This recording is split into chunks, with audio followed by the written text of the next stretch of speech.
أعوذ بالله من الشيطان الرجيم بسم الله الرحمن الرحيم ألف لام ميم تنزيل الكتاب لا ريب فيه من رب العالمين أم يقولون افتراه بل هو الحق من ربك لتنذر قوما ما آتاهم من نذير من قبلك لعلهم يهتدون۔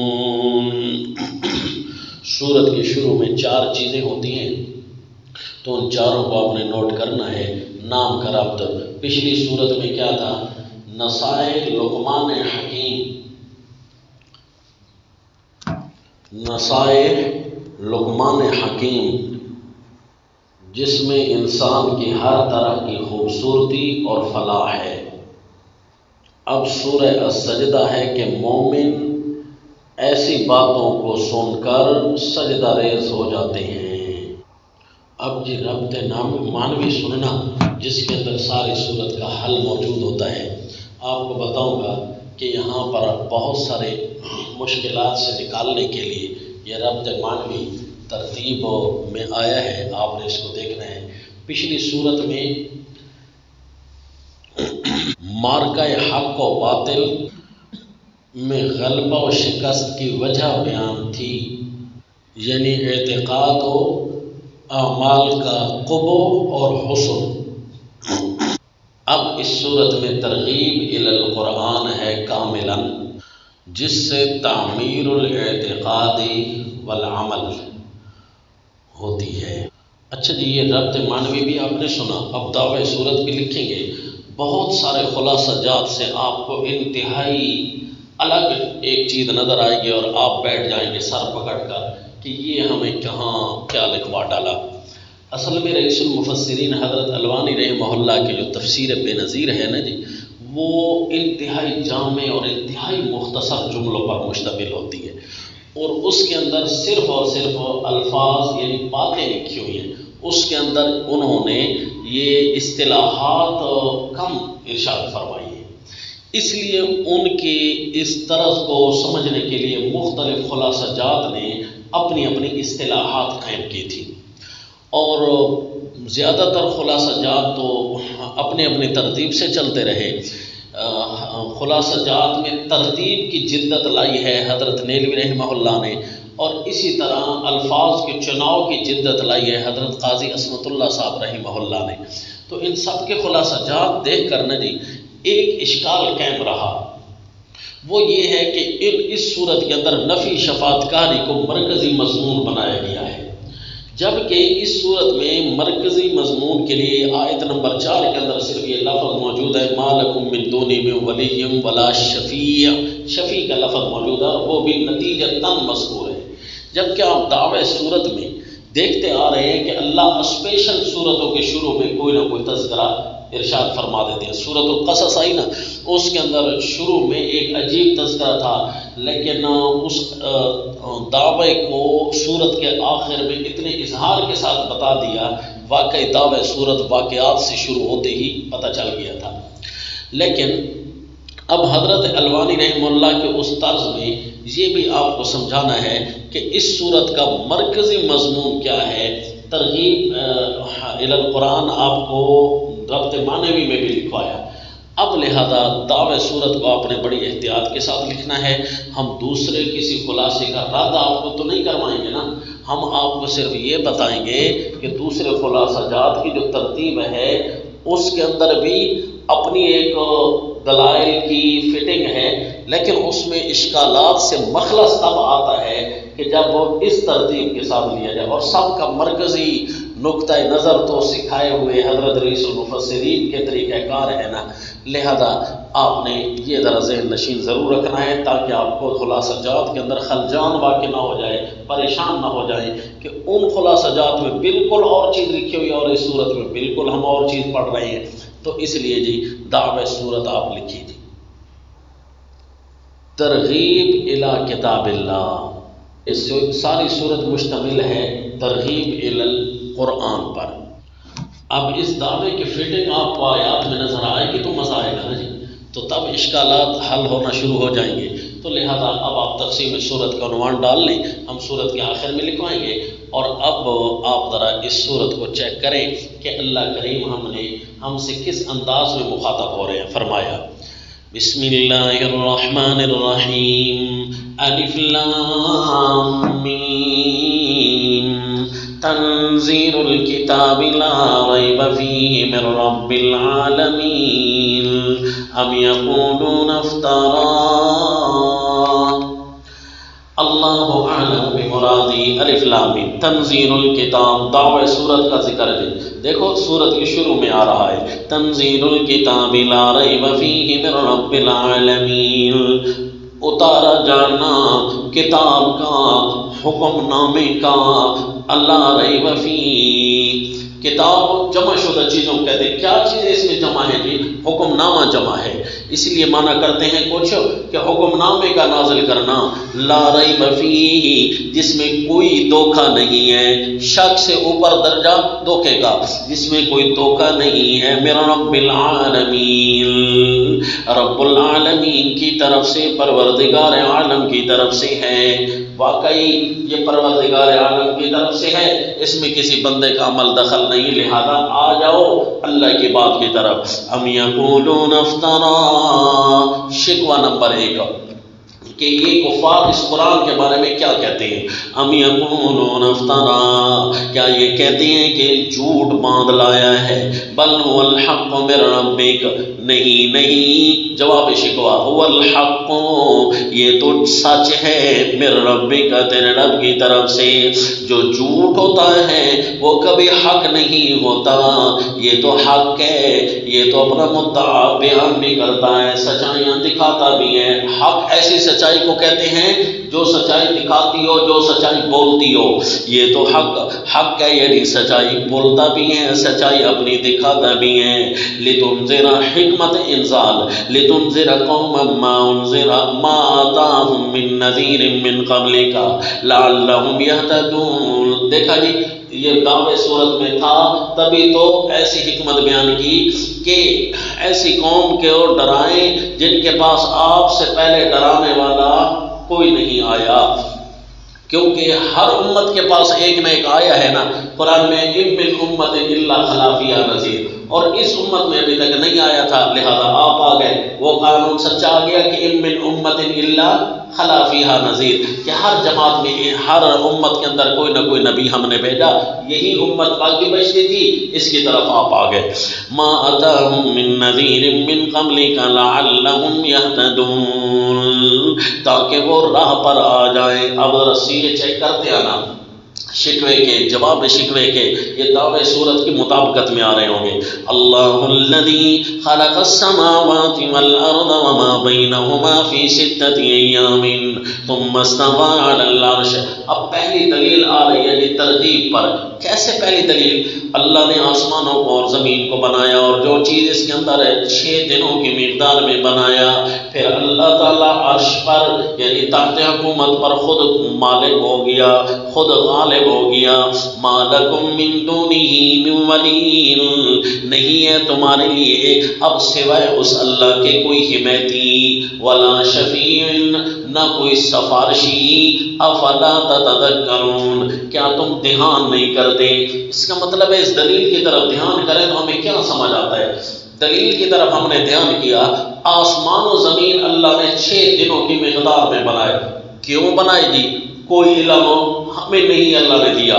ثم استوى علی العرش، پھر اس کے بعد اللہ نے اپنا نظام حکومت کسی کے حوالے نہیں کیا، خود تخت بادشاہی پر اللہ متمکن ہو گیا۔ بادشاہت بھی میرے پاس ہے، تخلیق بھی میں نے کی ہے، تو نظام حیات بھی میں مرتب کر کے دے سکتا ہوں، وہ اس میں ولی بھی میں ہوں، مددگار ہی ہے نا، یہ مدد ہوتی ہے، نصرت ہوتی ہے کہ اب بھائی تم نے کیسے چلنا ہے، سارے نظام کی تخلیق میں نے کی ہے، لہذا اس نظام میں چلنا کیسے ہے، کوئی اور تو مددگار ہو نہیں سکتا، لہذا ولی مددگار میں اللہ ہوں، تمہارے لیے نظام حیات بھی میں نے مرتب کیا ہے۔ جس طرح تمہیں اللہ نے علم نہیں دیا کہ 6 دنوں کی مقدار میں کیوں بنایا، پھر اللہ نے بادشاہت بھی کسی کو نہیں دی، لہذا بندے کیسے یہ نظام حیات مرتب کر سکتے؟ تخلیق کے رازوں سے وہ واقف نہیں ہے، وہ نظام حیات کیسے مرتب کر سکتے ہیں؟ لہذا نظام حیات بھی میں دے سکتا ہوں۔ ولا شفیع، نہ کوئی مددگار ہے اور نہ کوئی ایسا سفارشی ہے جس کو اللہ نے اپنے جیسا بنایا ہو۔ نہ کوئی تمہارا مددگار ہے اور نہ کوئی اپنے جیسا ہے، کیونکہ برابر کا ہوتا ہے نا وہ سفارش کے لائق ہوتا ہے، وہ سفارش کر سکتا ہے، کیونکہ سفارش کرنے کی طاقت اسی کو ہوتی ہے، یا بڑا ہو یا برابر کا ہو۔ چھوٹا تو سفارش نہیں کر چلا سکتا نا، وہ تو اجازت کا پابند ہوتا ہے۔ لہذا نہ کوئی ایسا برابر کا ہے جس نے تمہاری سفارش کی ہو یا اس نے خود نظام مرتب کیا ہو۔ افلا تذکرون، سوچتے کیوں نہیں ہو تم؟ بڑا زور لگا کر، زیادت اللفظ تفید زیادت المعنی، زور دیا، کیوں خوب کر کے نہیں سمجھتے ہو؟ زور لگاؤ، اس کا مطلب ہے اس دلیل میں تھوڑا زور لگے گا۔ اللہ نے جو پہلی دلیل دی ہے اس میں زور لگے گا کہ 6 دنوں میں اللہ نے آسمان بنائے، یہ راز اللہ نے کسی کے حوالے نہیں کیا۔ کائنات کے رازوں سے جو واقف نہیں تو کائنات کا نظام کیسے مرتب کر سکتا ہے؟ دلیل پہلی فٹ ہو گئی جی۔ یدبر الامر من السماء الى الارض ثم يعرج الیہ فی یوم کان مقدارہ الف سنۃ مما تعدون۔ یدبر الامر من السماء، دلیل نمبر 2۔ دوسری دلیل ہم اس لیے بنا رہے ہیں کہ اللہ نے اس کو الگ آیت میں بیان فرمایا ہے، لیکن دلیل نمبر 2 بھی ہے اور متفرع ہے پہلی دلیل پر کہ جب بنایا اللہ نے ہے تو اس بنانے کے اندر بادشاہت اللہ کے پاس کیسے ہے کہ 1000 سال کی تدبیر آسمان و زمین تک، کیونکہ آسمان و زمین کی جو 1000 سال کی ترتیب ہے کیسے ہے جی؟ آسمان سے زمین تک، زمین سے آسمان تک، یہ جو مسافت ہے یہ 1000 سال میں متعین ہوتی ہے، اور کیونکہ 500 سال کی مسافت ہے، حدیث میں بھی آیا اور قرآن بھی یہی کہہ رہا ہے کہ عروج اور نزول یہ 1000 سال میں پورا ہوتا ہے۔ تو جن چیزوں کو تم 1000 سال مانتے ہو نا کہ یہ یوں 1000 سال بنتے ہیں، وہ اللہ تدبیر عالم پوری کی پوری 1 دن میں پوری کر دیتا ہے، یعنی اس میں دن اور رات، ورنہ اللہ کے سامنے تو کلمہ کن ہے نا، تعمیر السماوات 6 دنوں میں اللہ کر سکتا ہے، تو پھر ان کے اندر صرف آنا جانا پورا 1 دن لگا دے گا؟ نہیں، یہ پوری تدبیر کو متعین کرنا، آنا جانا، کیونکہ دن بھی ہے رات بھی ہے، تو یہ 500 سال کی مسافت آنے کی ہے، 500 سال جانے کی ہے۔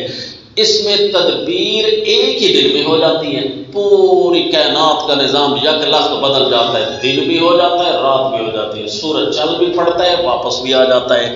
تو یہ اللہ تعالیٰ خود تخت بادشاہی پر متمکن ہے، جس کو تدبیر کرنا آتا ہوگا، قوانین کو بنانا بھی اسی کو آتا ہوگا۔ جو تدبیر کے مالک نہ ہو تو وہ قانون کے مرتب کرنے میں کیسے مالک ہوں گے؟ کیونکہ انہیں پتہ ہی نہیں ہے کہ کرنا کیا ہے۔ تو یہ دلیل پوری ہو گئی جی۔ ذالک، اب پتہ چل رہا ہے جی کہ اشکال حل ہو رہے ہیں کہ اس صورت کا مرکزی مضمون کیا ہے۔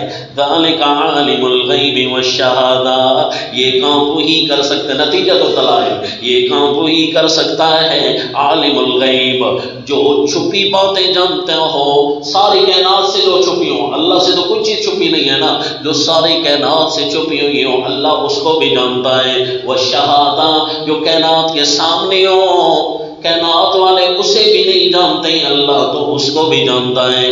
دیکھو جی ہمارے سامنے یہ چیز پڑی ہوئی ہے، اب اس کا ہمیں نہیں پتا یہ کتنے دن اس پر گزر گئے ہیں، کب سے پیدا ہوئی ہے، کہاں سے آئی ہے، کتنے بندوں نے اس کو ہاتھ لگایا ہے، کتنی مشینری اس پر چلی ہے، ہمیں شہادت کا بھی نہیں پتا۔ فرمایا ذالک عالم الغیب والشہادہ العزیز الرحیم، جانتا تو لیکن کر کچھ نہ سکتا ہو، تب بھی کتاب نہیں بنا سکتا۔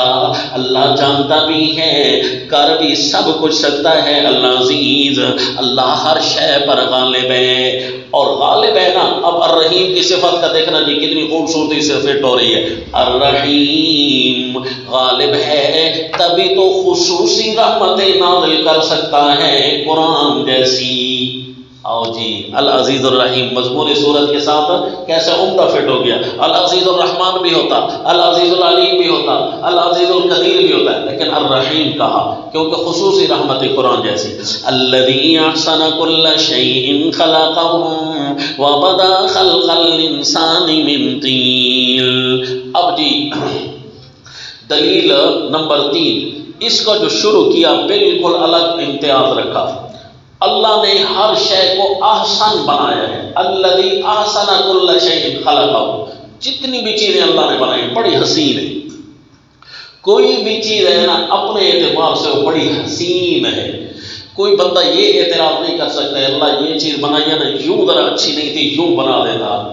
دلیل نہیں دے سکتا کوئی. تنقید تو ہر کوئی کرتا ہے لیکن اللہ پر تنقید پھر بھی نہیں چل سکتی کیونکہ تنقید بلا دلیل چلتی نہیں ہے. تنقید بلا الذی احسن کل شیء، اللہ نے ہر شے کو بڑا خوبصورت بنایا ہے. تو پھر اللہ نے جو ان کو نظام مرتب کر کے دینا تھا وہ بھی احسن الحدیث ہونا چاہیے تھا. دیکھا اس لیے اللہ نے قرآن کو احسن الحدیث بتایا ہے. اس لیے دلیل ایسی دی جو کتاب اللہ کی حقانیت کے لیے تھی. الذی احسن کل شیء خلقا وبدأ خلق، سارے حسینوں میں سے جو احسن تھا اب اس کی صرف تخلیق کا تذکرہ کیا. اللہ نے جو ہر چیز احسن بنائی ہے ان احسن میں جو پہلا نمبر تھا نا وبدأ خلق، جس کا سانچہ بھی اللہ نے احسن بنایا. الذی کہ احسن تقویم، کہ ہم نے انسان کو احسن تقویم بنایا. ہر شے بڑی آسان خوبصورت بنائی اور انسان کا سانچہ بھی بڑا خوبصورت ہے. وَبَدَا خَلْقَ الْإِنسَانِ مِن طِينٍ، اور انسان کو بنانا شروع کیا من طین، انگارے سے. ثُمَّ جَعَلَ نَسْلَهُ، پھر بنایا اس کی نسل کو، اس کی اولاد کو. من سلالۃ، نچڑے ہوئے. من ماء، پانی سے. مہین، بے قدرہ، بے قدرہ نچڑا ہوا پانی جس کو کوئی برداشت نہیں کرتا اس لیے بے قدرہ ہے. یعنی انسان اس کو برداشت، اللہ کے ہاں بے قدرہ نہیں ہے کیونکہ اس نطفے سے اللہ نے انبیاء بنائے، یہ نطفہ خود اللہ نے بنایا. تو اللہ کے ہاں یہ بے قدرہ کیوں؟ یعنی بندوں کی نظروں میں یہ بے قدرہ ہوتا ہے کیونکہ بندے اس پانی کو اٹھانا بھی نہیں چاہتے، کپڑوں پر لگانا بھی نہیں چاہتے. من ماء مہین. ثم سواہ، پھر اللہ نے اس کو برابر کیا. ونفخ فیہ من روح، برابر کیا یعنی تمام اعضاء اسی پانی کے قطرے سے تعمیر کیے. پھر اس میں پھونکی اپنی طرف سے ایک روح. ثم جعل لکم السمع والابصار، جیسے ہی روح پیدا ہوئی نا ان اعضاء میں تحریک پیدا ہوئی. جو کان تو پہلے بنے ہوئے تھے قوت سماعت بن گئی. والابصار، آنکھیں تو پہلے تھی لیکن قوت بصارت اس میں آ گئی. والافئدہ، دل بھی اللہ نے پہلے بنائے لیکن متحرک اب ہونے لگ گئے. قلیلا ما تشکرون، بہت تھوڑا تم قدر مانتے ہو اللہ کی. بس صرف ان اعضاء کا استعمال کرنے تک قدر ہے. اللہ نے منہ بنائے کھانے کے لیے، ناک سے نہیں کھاتے، یہ منہ سے کھاتے ہیں. یعنی قلیلاً بہت تھوڑا قدر تو کرتے ہو، پوری قدر نہیں کرتے. اب پوری قدر کیسے ہوتی؟ پوری قدر تو یہ ہے کہ جو باتیں اللہ نے بتا دی اب اس کی مان بھی اسی طرح لینی چاہیے. اللہ نے ہر چیز کو آسان بنایا ہے تو اللہ نے نظام حیات اور کتاب بھی ان کو ایک حسین و جمیل دی ہے. اس کتاب کی ساری باتیں مان لینا یہ اللہ کی قدر تھی. کہ دیکھو جی، جو آپریٹر مشین بناتا ہے، جو انجینئر مشین بناتا ہے، اس کو آپریٹ بھی وہ خود ہی کر سکتا ہے. اس کے بتائے بغیر آپ آپریٹ کرنے لگ گئے تو کہیں نہ کہیں مشین کا نقصان کریں گے. اس کے بنائے ہوئے اصولوں کے بغیر تو اس کو آپریٹ نہیں کر سکتے. لہذا وہ یا آپریٹ کرے یا اپنے آپریشن کے لیے ایک کتاب بھیجنے ساتھ، جس طرح کہ ہر مشین کے ساتھ ایک مینول ہوتا ہے، کتابچہ ہوتا ہے، انجینئر نے اس کے اوپر ہدایات درج کی ہوتی ہے، اس ترتیب کے ساتھ اس کو چلانا ہے بھائی، مشین کو آپریٹ کرنا ہے. تو اسی طرح اللہ نے انسان کی مشین بڑی خوبصورت بنا کر، اس پورے نظام کو خوبصورت بنا کر، اس نظام میں رہنے کے لیے کتاب تمہارے حوالے کر دی. دلیل فٹ ہو گئی کہ نہیں فٹ ہو گئی؟ اب یہ کیا کرتے ہیں؟ بجائے قدر کرنے کے شکوہ، اعتراض کر دیتے. شکوہ نمبر 2، وَقَالُوا وَإِذَا زَلَلْنَا فِي الْأَرْضِ أَإِنَّا لَفِي خَلْقٍ جَدِيدٍ. یہ کہتے ہیں، کیا کہتے ہیں؟ اس قرآن کی باتیں صحیح نہیں ہیں، جیسے یہ بات کہتے کیا ہے، اس قرآن کی باتیں صحیح نہیں ہیں جیسے یہ بات، یہ عقل سے بعید ہے قرآن کی باتیں، نعوذ باللہ۔ وقالوا اذا، بجائے قدر کرنے کے اعتراض کرتے ہیں، مثلا باتیں ایک یہ لے آتے ہیں، اذا ضللنا فی الارض، جب ہم گم ہو جائیں گے زمین میں ریزہ ریزہ، انا لفی خلق جدید، کیا ہم نئی پیدائش میں آئیں گے، جیسے قرآن کہتا ہے، نیچے لکھو نا، جیسے قرآن کہتا ہے ہم نئی پیدائش میں آ جائیں گے، بل ہم، یوں تو ہو ہی نہیں سکتا، یوں تو ہو ہی نہیں سکتا، یہ اعتراض کرتے ہیں نا کہ قرآن کی باتیں تو عقل سے بعید ہیں، بجائے اس کے کہ قدر کر دے، قدر کر دے، یہ کہتے ہیں قرآن کی باتیں عقل سے بعید ہیں۔ یہ مادہ سے، پانی سے جسم بنا لینا، مٹی سے مادے کو بنا لینا، یہ عقل سے بعید نہیں تھا۔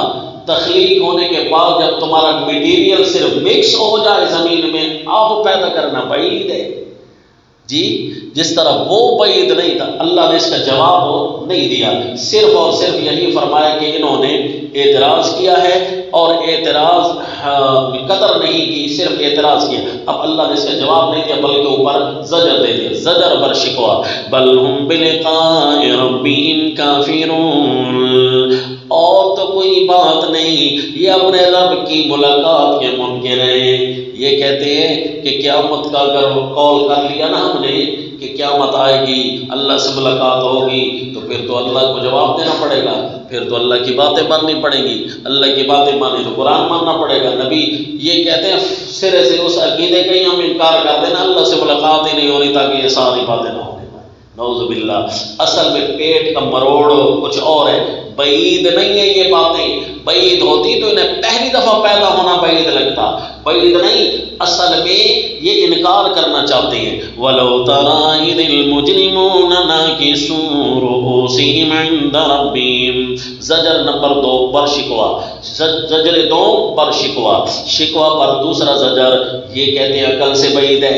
لَوْ تَرَىٰ إِذِ الْمُجْرِمُونَ، کبھی تو آپ دیکھتے ہیں، إِذِ الْمُجْرِمُونَ، جب یہ مجرم لوگ، نَاكِسُو رُءُوسِهِمْ، سر ڈالے ہوئے ہوں گے، عند ربہم، اپنے رب کے سامنے، اور کیا کہہ رہے ہو گے، ربنا ابصرنا وسمعنا، اللہ ہم نے اب دیکھ بھی لیا ہے کہ قرآن سچ کہتا تھا، وہ منظر، وسمعنا، سن بھی لیا ہے کہ قرآن کی باتیں سچی تھی، فرجنا نعمل صالحا انا موقنون، اے اللہ ایک دفعہ تو ہمیں دنیا میں بھیج دے، نعمل صالحا، ہم وہ سارے اچھے کام کریں گے جو قرآن کہتا تھا، جو قرآن کہتا تھا۔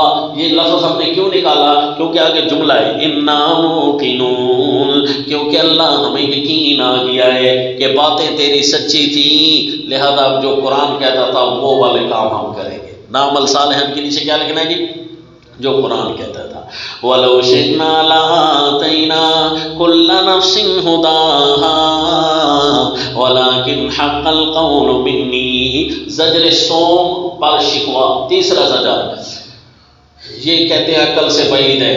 اگر ہم چاہتے ہیں، لَآتَيْنَا، ہم دے دیتے ہر نفس کو، ہداہا، اس کی راہ، ہر نفس کو، ہر جی کو اس کی راہ ہم دیں۔ جس طرح جانور آپ دیکھ رہے ہیں پیدا ہوتے ذرا بھی اللہ کی مرضی کے خلاف نہیں چل سکتے، جو بھی کام کرنا ہے اللہ کی مرضی، تو اسی طرح انسانوں کو ہم نہیں کر سکتے تھے، لیکن ہم نے امتحان ڈال دیا ہے۔ وَلَكِنْ حَقَّ الْقَوْلُ مِنِّي، لیکن میں نے امتحان ڈال دیا ہے، اور اس امتحان میں شیطان نے کہا تھا کہ میں نے تیری بات پر نہیں چلنے دوں گا، پھر میں نے کہا تھا حق القول منی، اس درمیان میں اتنی لمبی گفتگو کو کیا اس پر چھوڑا، ولیکن حق القول منی، لیکن میری بات سچی آئی، جو بات میں نے ابلیس کو کہی تھی کہ لَأَمْلَأَنَّ جَهَنَّمَ مِنَ الْجِنَّةِ وَالنَّاسِ أَجْمَعِينَ، کہ میں ضرور جہنم کو بھروں گا جنوں اور سارے لوگوں سے۔ یہ کون لوگ ہیں؟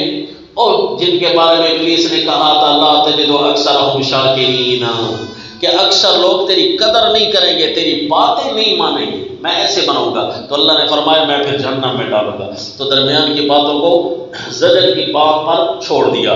فذوقوا بما نسیتم لقاء یومکم ھذا بل هم بلقاء ربهم کافرون وقالوا قل یتوفاکم ملک الموت۔ یہ آپ چھوڑ گئے یار، یہ زجر نمبر 2 یہ تھا، ولو تری اذ المجرمون زجر نمبر 3 یہ تھا، ولو شئنا یہ زجر نمبر 4 ہے۔ فذوقوا بما نسیتم قل یتوفاکم ملک الموت الذی وکل بکم ثم الی ربکم ترجعون۔ مانتے نہیں ہو نا، تمہیں لینے آئے گا موت کا فرشتہ جو تم پر مقرر ہے، تمہیں پھر اپنے اللہ کی طرف لوٹ کر جانا ہے۔ تو وہاں یہ زجر نمبر 5 فذوقوا بما نسیتم لقاء یومکم ھذا، سو چکھو نہ مزے اس چیز کے جو تم نے بھلا دیا تھا، لقاء یومکم ھذا آج کے دن کی ملاقات کو، انا نسیناکم آج ہم نے بھی تمہیں چھوڑ دیا ہے اسی عذاب میں۔ نسیناکم افعال جبارے کی نسبت اللہ کی طرف ہو تو مانا انجام والا مراد ہوتا ہے۔ بندہ کسی چیز کو چھوڑے تو انجام کیا ہوتا ہے، بھولے تو انجام کیا ہوتا ہے، اس چیز کو چھوڑ دیتا ہے۔ اسی لیے اللہ نے فرمایا کہ تم نے بھی ہماری باتوں کو ایسے چھوڑ دیا تھا جیسا بھولا پھسرا کر دیا تھا، آج ہم بھی تمہیں اسی طرح کر دیں گے، چھوڑ دیں گے۔ انا نسیناکم وذوقوا عذاب الخلد بما کنتم تعملون، سو چکھو ہمیشگی کا عذاب وہ جو تم عمل کرتے تھے قرآن کے خلاف۔ عمل کون سے کرتے تھے جی؟ انما، یہ بات کیوں کہی قرآن کے خلاف؟ کیونکہ اگلی آیت آ رہی ہے انما یؤمن بآیاتنا الذین، دیکھا جی کوئی لفظ زائد نہیں جا رہا، بے شک ایمان تو لاتے ہیں ہماری آیتوں پر وہ لوگ، یہ ایمان نہیں لاتے بلکہ کیا کرتے ہیں، اعتراض کرتے ہیں۔ ہم نے ان کو کتاب دی کیونکہ بنایا ہم نے تمہیں ہے نا، پھر چلو گے تم کیسے، ہمارے ہدایت نامے پر چلو گے نا۔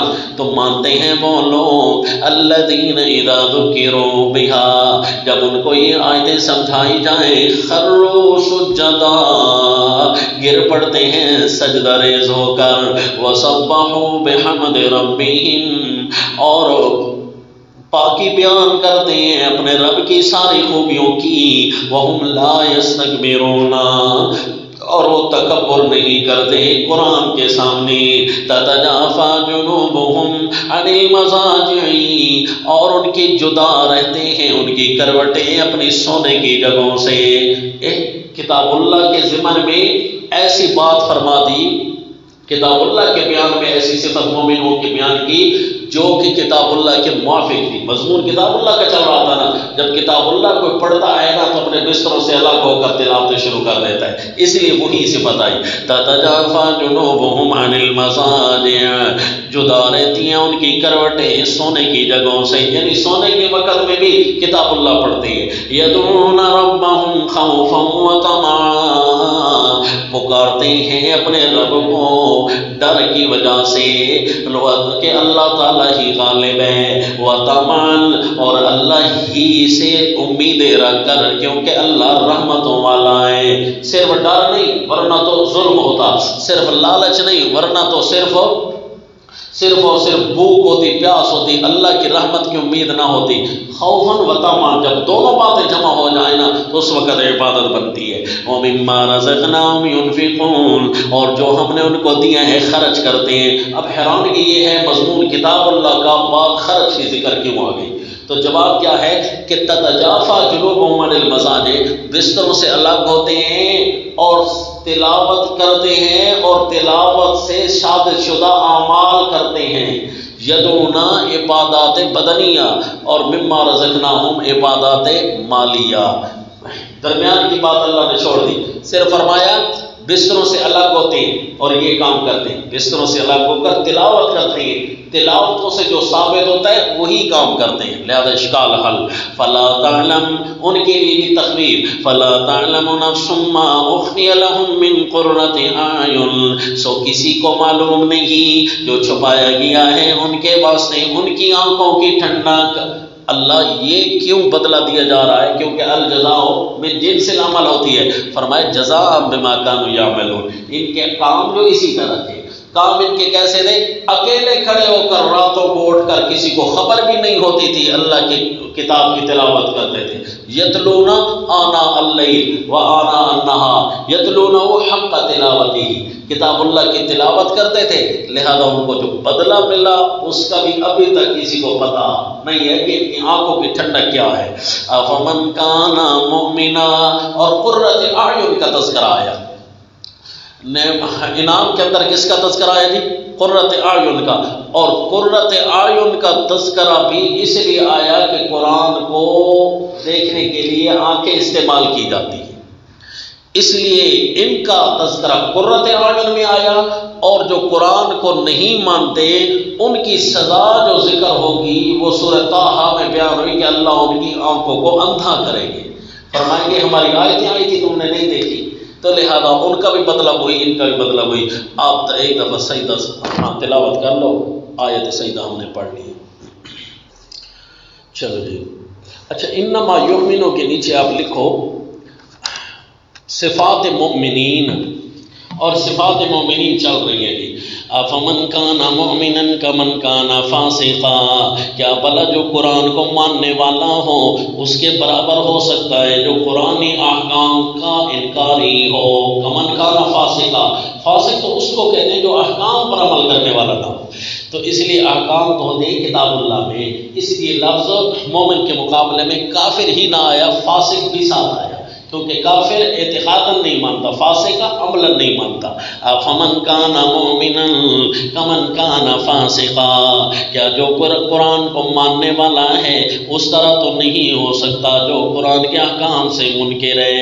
لا یستوون، برابر نہیں ہو سکتے، نہ دنیا میں اور نہ آخرت میں۔ تب بشارت آ گئی اخرویہ، وَأَمَّا الَّذِينَ آمَنُوا وَعَمِلُوا الصَّالِحَاتِ فَلَهُمْ جَنَّاتُ الْمَأْوَىٰ، ان کے لیے رہنے کے باغات ہوں گے، نُزُلًا بِمَا كَانُوا يَعْمَلُونَ، یہ مہمانی ہوگی ان کاموں کی وجہ سے جو یہ کرتے تھے۔ جنات المأویٰ وَأَمَّا الَّذِينَ فَسَقُوا، جنات المأویٰ ان کی بشارت میں ذکر آیا، کیونکہ مومنوں کا علمی مأویٰ قرآن ہے، علمی ٹھکانہ مضبوط ہے، تو ان کا انعام والا ٹھکانہ بھی جنات ہیں۔ وَأَمَّا الَّذِينَ فَسَقُوا، اور اس کی دلیل اسی قسم کے ربط کی باتیں سورہ نازعات میں بھی ہیں۔ نازعات سورت کے اندر آیت کیا آ گئی کہ اما من خاف مقام ربی ونہى النفس عن الہوى فإن الجنة هي المأوى، جو اللہ کے سامنے کھڑے ہونے کا خوف ہو، لہذا وہ اللہ کی باتوں پر عمل کرے گا اور خواہشات سے اپنے آپ کو روکے گا، تو اس کے لیے جنات المأویٰ ہے۔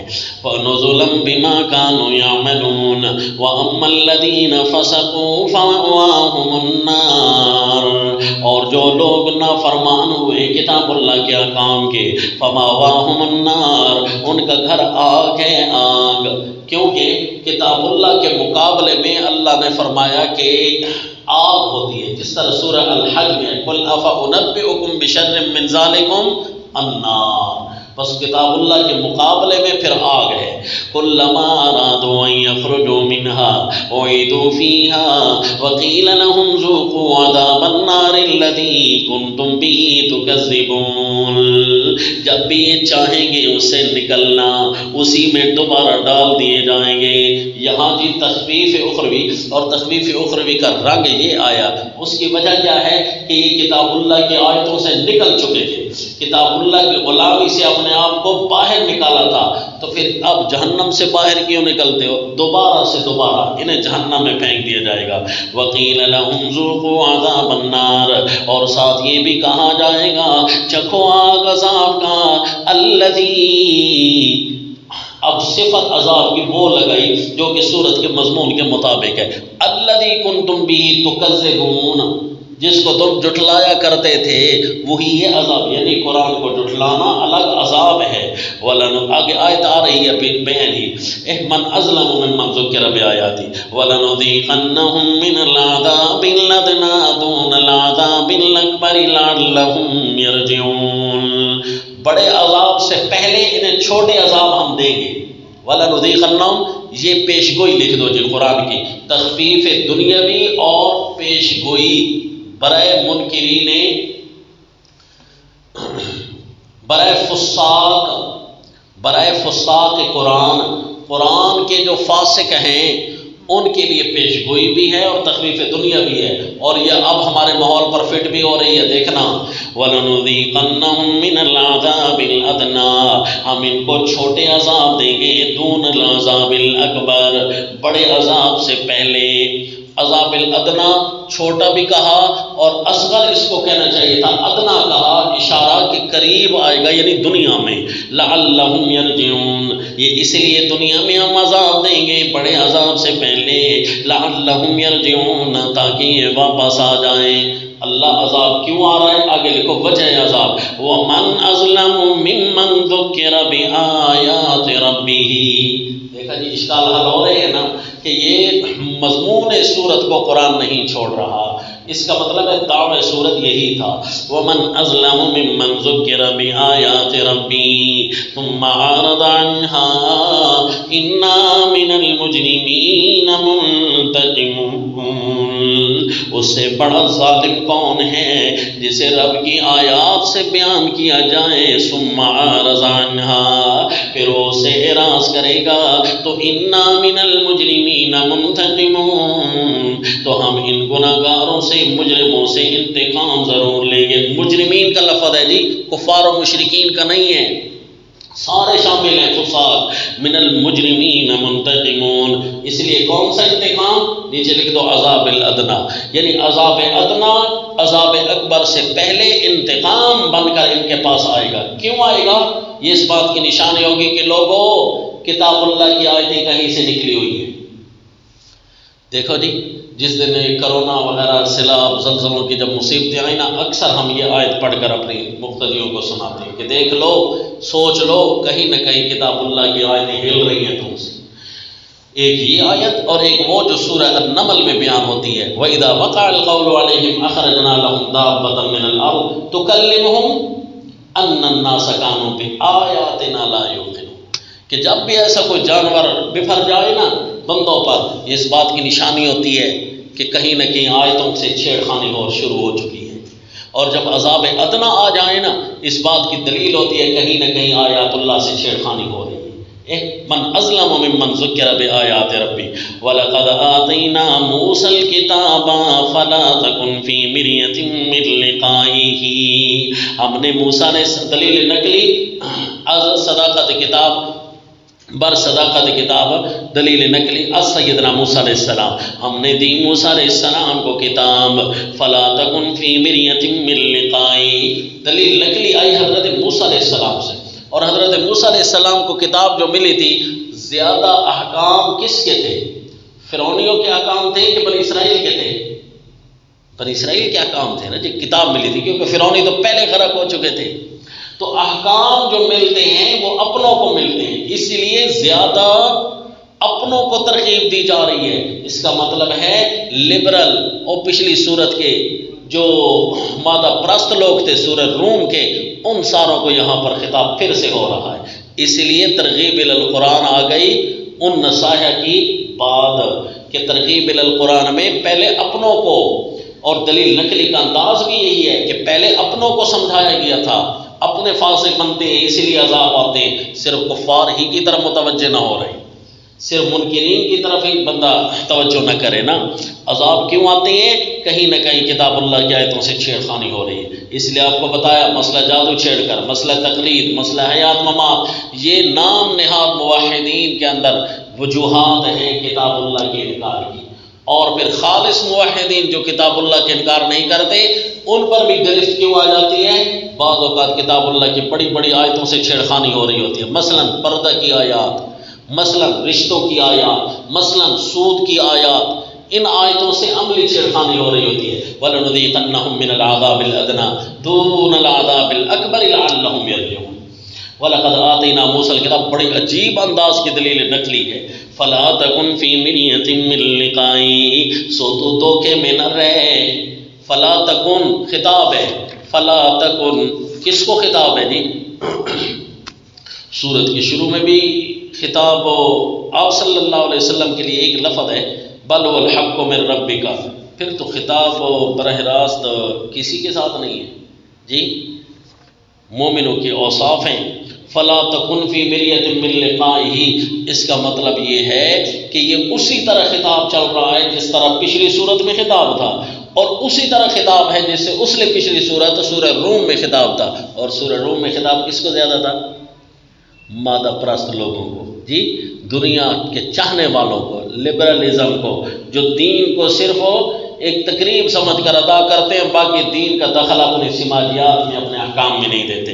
وَلَا فَلَا تَكُنْ فِي مِرْيَةٍ مِّن لِقَائِهِ، یہ اسی کے خطاب ہے، اور اسی کو خطاب اس لیے اس انداز میں کیا کیونکہ اللہ کے نبی کو تو شک ہے نہیں، جس طرح سورت کے شروع میں کہا تھا نا لا ریب فی، اسی طرح دلیل کے شروع میں بھی کہہ رہے ہیں کہ لا تکن فی مریۃ من لقائہ، توجہ اس کی طرف ہے۔ وَجَعَلْنَاهُ هُدًى لِبَنِي إِسْرَائِيلَ، دیکھا فرعونیوں کے لیے نہیں، ہم نے اس کو بنی اسرائیل کے لیے رہنما بنایا تھا، یعنی امت اجابت کو، امت دعوت تو نہیں تھی وہ، فرعون امت دعوت تھی اور یہ بنی اسرائیل امت اجابت تھی، اس لیے اب زور تمہیں دیا جا رہا ہے امت اجابت تم نے لینا ہے قرآن کو۔ وَجَعَلْنَا مِنْهُمْ أَئِمَّةً، پھر جب کتاب اللہ انہوں نے پڑھی وَجَعَلْنَا مِنْهُمْ أَئِمَّةً، اس کے نیچے لکھو بشارت و اعزاز برائے عاملین، بشارت و اعزاز برائے عاملین کتاب اللہ، کتاب اللہ پر جنہوں نے عمل کیا تھا ان کی بشارت اور اعزاز، دنیا میں حکمرانی ملی، اور جی وَجَعَلْنَا مِنْهُمْ أَئِمَّةً يَهْدُونَ بِأَمْرِنَا، انعام یہ کیا ملا؟ دنیا کی حکمرانی ان کے پاس آ گئی، ہم نے ان کو بنا دیا تھا امام، پیشوا، امیر المجاہدین بھی وہ، امیر المومنین بھی وہ، یہدون بامرنا لما صبروا، وہ ہمارا حکم چلاتے تھے جب تک وہ ڈٹ کر رہے، لما صبروا، جب تک وہ ڈٹ کر رہے ہمارا حکم چلاتے تھے، حکومت ان کی تھی، مومنوں کی حکومت آئے تو حکم کس کا چلاتے ہیں؟ اللہ کا چلاتے ہیں۔ یہدون بامرنا لما صبروا، اس بات پر جب تک ڈٹ کر رہے نا کہ اللہ کی زمین پر اللہ کا نظام ہی نافذ ہوگا، اللہ کی باتیں اور اللہ کی آیتیں ہی نافذ ہوں گی، تو ہم نے ان کو حکمرانی دی۔ وَكَانُوا بِآيَاتِنَا يُوقِنُونَ، اور وہ ہماری آیتوں پر یقین بھی رکھتے تھے، صرف نافذ کر لیتے اور خود نہ مانتے، نہ نافذ بھی کیا خود بھی مانا۔ إِنَّ رَبَّكَ هُوَ يَفْصِلُ بَيْنَهُمْ يَوْمَ الْقِيَامَةِ، تیرا رب ہی فیصلہ کرے گا ان کے درمیان، کن کے درمیان؟ ہم کی ضمیر کا مرجع کہاں جائے گا؟ وہ آیت نمبر 10 میں ہے وَقَالُوا أَإِذَا زَلَلْنَا، اور آیت نمبر 3 میں تھا ام یقولون افترا، وہاں بھی مرجع کیا تھا؟ جمع کا تھا، اور یہاں بھی جمع کا ہے، فذوقوا بما نسیتم، یہاں بھی خطاب جمع کا ہے، اور یہاں ان ربک هو یفصل بینہم، اللہ ان معترضین کتاب اللہ، اللہ کے قرآن پر اعتراض کرنے والوں کے درمیان عملی فیصلہ کرے گا، فیما کانوا فیہ یختلفون، اس چیز میں جس میں یہ کتاب اللہ کے ساتھ اختلاف کر رہے ہیں۔ اولم یہد لہم، کیا اللہ نے ان کی رہنمائی نہیں کی؟ کم اہلکنا من قبلہم من القرون، کہ ان سے پہلے، اولم یہد لہم کم اہلکنا، تخفیف دنیاوی و دلیل نقلی از امم سابقہ، تخفیف دنیاوی بھی ہے اور دلیل نقلی بھی ہے از امم سابقہ۔ کیا ان کو ہم نے سمجھا نہیں دیا قرآن میں کہ کم اہلکنا من قبلہم من القرون، اور ضمناً صداقت کتاب اللہ بھی ہے، ضمناً صداقت کتاب اللہ بھی ہے، کیا ہم نے انہوں قرآن میں نہیں سمجھا دیا؟ لم یہد لہم کے نیچے لکھ دیں جی قرآن میں ہم نے انہیں نہیں سمجھا دیا۔ کم اہلکنا من قبلہم من القرون، کتنی کچھ غارت کر ڈالی ہم نے ان سے پہلے کئی جماعتیں، یمشون فی مساکنہم، یہ ان کے گھروں میں چلتے پھرتے بھی ہیں، ان فی ذالک لآیات، اس بات میں کئی نشانیاں موجود ہیں، کئی ملکوں کی، کئی قوموں کی، کئی نشانیاں موجود ہیں. افلا یسمعون، کیا نہیں سنتے یہ قرآن؟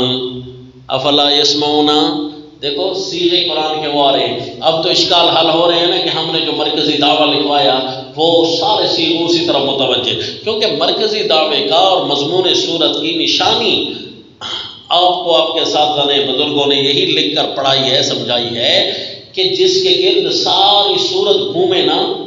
تو ہم نے شفیع قہری والا بنیاد اس صورت میں اس لیے نہیں بنائی کہ وہاں کچھ سیغے اس طرف جا نہیں رہے تھے. لہذا اولم یروا انا نسوق الماء الى الارض الجرز، یہ جی دلیل آ گئی کون سی؟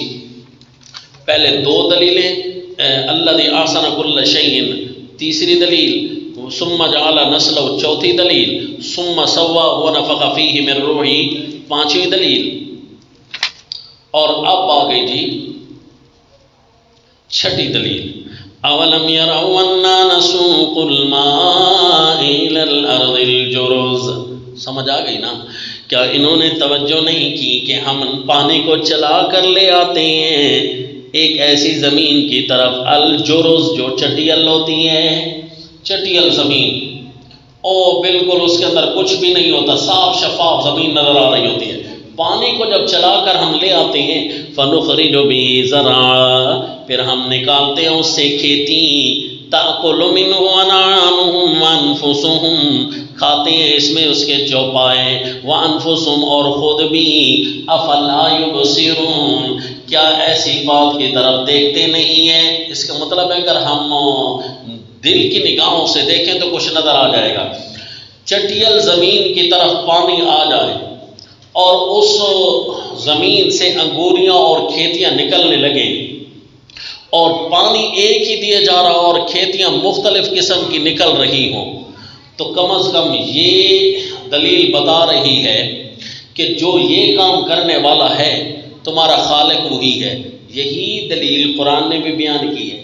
تو اس کا مطلب ہے اب ہمیں ماننی چاہیے کتاب اللہ میں کوئی بات ایسی نہیں ہے جو عقل کے خلاف ہو. افلا یبصرون، بصارت پر عمل ہو رہا ہے. یعنی جب وہ یہ دیکھیں گے تو وہ کہیں گے کہ واقعی بھائی ان کا جو خالق ہے تو اس کی اسی کے نام کے حصے بھی نکالے جائیں، اسی کا کھا کر اسی کی عبادت بھی کی جائے. اور قرآن بھی باتیں تو یہی کہتا ہے.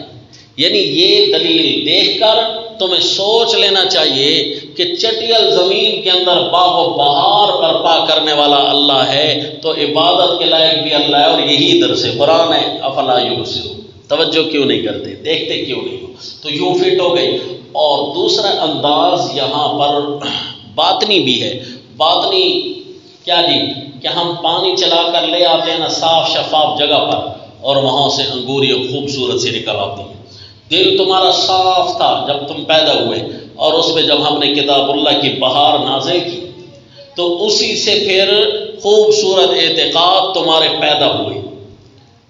تو یہ خوبصورت اعتقاد پیدا کرنا کتاب اللہ کا کام ہے. تو پھر کتاب اللہ کو دیکھتے کیوں نہیں ہو، توجہ کیوں نہیں کرتے کہ کون سی کتاب سے ایسی خوبصورت اعتقاد جنم لیتے ہیں؟ تو افلا یبصرون، توجہ نہیں کرتے. وَيَقُولُونَ مَتَىٰ هَٰذَا الْفَتْحُ، او جی یہ تیسرا شکوہ آ رہا ہے. وَيَقُولُونَ مَتَىٰ هَٰذَا الْفَتْحُ، جب لاجواب ہوتے ہیں تو کہتے ہیں. بس کتاب اللہ کے سامنے جب وہ بندہ دلائل سے لاجواب ہو جائے تو پھر وہ موت مانگتا ہے. وہ جب لاجواب ہوتے ہیں تو یہ شکوہ کرتے ہیں، مانتے نہیں ہیں. لے عذاب ان کان ھذا هو الحق من عندک فامطر علینا حجارہ، سورہ الانفال میں بھی ہے. وَيَقُولُونَ مَتَىٰ هَٰذَا الْفَتْحُ، اور یہ کہتے ہیں، یہ کون کہتے ہیں؟ وَقَالُوا أَإِذَا ظَلَلْنَا، جنہوں نے یہ کہا تھا. ام یقولون افترا، جنہوں نے یہ کہا تھا وہ اب کہتے ہیں، کبھی کہتے ہیں گھڑ لیا ہے. جب ان کو دلائل سے بتائے نہیں گھڑا تو نہیں ہے، اس کے اندر تو بڑی پاور کی باتیں ہیں. کہتے ہیں نہیں کہ عقل کے خلاف باتیں ہیں اس کے اندر. جب یہ بھی بتا دیا جائے کہ عقل کے بالکل موافق باتیں، حتیٰ کہ پانی بھی زمین چٹیل کی طرف آئے، عقل کے موافق باتیں ہیں، تو لاجواب ہوتے ہیں. تو کہتے ہیں متى هذا الفتح، اچھا پھر ہمیں موت آ جائے، کب آئے گی یہ موت؟ یہ کب آئے گی موت اگر تم سچے ہو؟ یعنی کتاب اللہ کی یہ بات کب سچ ہوگی؟ دوسرا انداز کہ یعنی کتاب اللہ کی جب پہلا انداز جب لاجواب ہوتے ہیں تو یہ کہتے ہیں، اور دوسرا انداز، اور یہ کہتے ہیں اچھا کتاب اللہ کی ساری باتیں سچی ہیں تو پھر یہ کب سچ ہوگی؟ قل یوم الفتح لا ينفع الذین کفروا ایمانہم ولا هم ینظرون۔ قل فرما دیجئے میرے پیغمبر ان کو، اچھا وہ دن جو ہم تمہیں بتا دے تو اس دن مان لو گے؟ اور مانو گے اگر اس دن نہ تو سن لو، ایک نتیجہ، جواب نہیں بتایا، جواب کا نتیجہ بتا دیا، جواب نہیں بلکہ جواب کا نتیجہ ہے۔ اس دن پھر مان لو گے؟ اچھا اگر اس دن مان لو گے نا تو پھر تو اس دن ایمان بھی نہیں مانا جائے گا تمہارا۔ قل یوم الفتح لا ينفع الذین کفروا ایمانہم، جواب بصورت زجر دیا، کیونکہ جواب نہیں دیا، جواب کا نتیجہ بتا دیا۔ یوم الفتح، فیصلے کا دن تو وہ ہوگا، لا ينفع الذین کفروا ایمانہم، جس دن کام نہ آئے گا منکروں کے ان کا ایمان، وہم لا ینظرون، اور نہ ان کو کوئی مہلت دی جائے گی، ڈھیل دی جائے گی کہ اچھا اب ہم تمہیں دیکھتے ہیں تم کام کرو، نہ جنا ان کو دیکھنے کے لیے کوئی مہلت نہیں دی جائے گی۔ فَأَعْرِضْ عَنْهُمْ وَانْتَظِرْ إِنَّهُمْ مُنْتَظِرُونَ۔ سورۃ الکہف سے جو 7 صورتیں شروع ہوئی تھی نا، اس کے بعد سورۃ الفرقان سے لے کر سورہ احزاب تک 7 صورتوں میں بتایا تھا کہ نتائج ہی نتائج ہوں گے، انہی کی طرف رجحان ہوگا۔ تو ان میں آخری صورتوں سے پہلی آخری صورت شروع ہونے لگی نا، اس سے پہلے یہ فرمایا کہ اب ان کو چھوڑ میرے پیغمبر، وانتظر انہم منتظرون، اب تو بھی انتظار کر، یہ بھی انتظار میں۔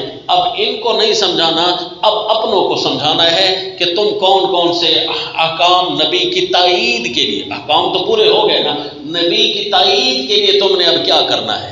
تو اگلی صورت میں اپنوں کو کچھ احکام بتائے جائیں گے، تائید کرنے کے لیے تم نے کیا کرنا ہے۔ اب یہاں پر وہ نتائج سارے ختم ہو گئے کیونکہ اب عذاب آ گیا ہے۔ وانتظر انہم منتظرون، اب صرف ٹائم کا انتظار کرنا ہے۔ لہذا جو سورہ الکہف سے مضمون چلا تھا، الحمدللہ الذی انزل علی عبدہ الکتاب، اللہ نے کتاب اپنے بندے پر نازل کی، اور آخری سورت کی کتاب کے بارے میں بتا دی، ترغیب الی الکتاب، قرآن کی طرف ترغیب آ کر کہ اب ساری باتیں بیان ہو چکی۔ وانتظر انہم منتظرون، اعرض عنہم، ان کو ویندہ کر میرے پیغمبر۔ ہے جی، ہماری سرائکی میں کہتے ہیں ویندہ کر، دیر اسماعیل خان میں کیا کہتے ہیں؟ ان کو چکے کر، یعنی ان کی طرف توجہ نہ کر۔ فاعرض عنہم وانتظر انہم منتظرون۔ او جی، سورت ختم ہوئی، اور اس کا خلاصہ آپ نے کیسے لکھنا ہے؟ تقسیم سورت کے شروع میں دعویٰ، ترغیب الی القرآن کا، پھر آیت نمبر 3، 10 اور 28 میں 3 شکوے منکرین قرآن کے، حقانیت کتاب پر 6 دلائل عقلیہ، جن کا خلاصہ یہ ہے کہ جس کے ہاتھ میں تدبیر عالم ہے اور تدبیر بھی بہترین ہے، تو بہترین نظام حیات بھی وہی دے سکتا ہے۔ غرض جس نے کائنات بنائی ہے وہی بتائے گا کہ نظام چلانا کیسے ہے۔ درمیان میں آیت نمبر 15 سے صفات مومنین کتاب اللہ،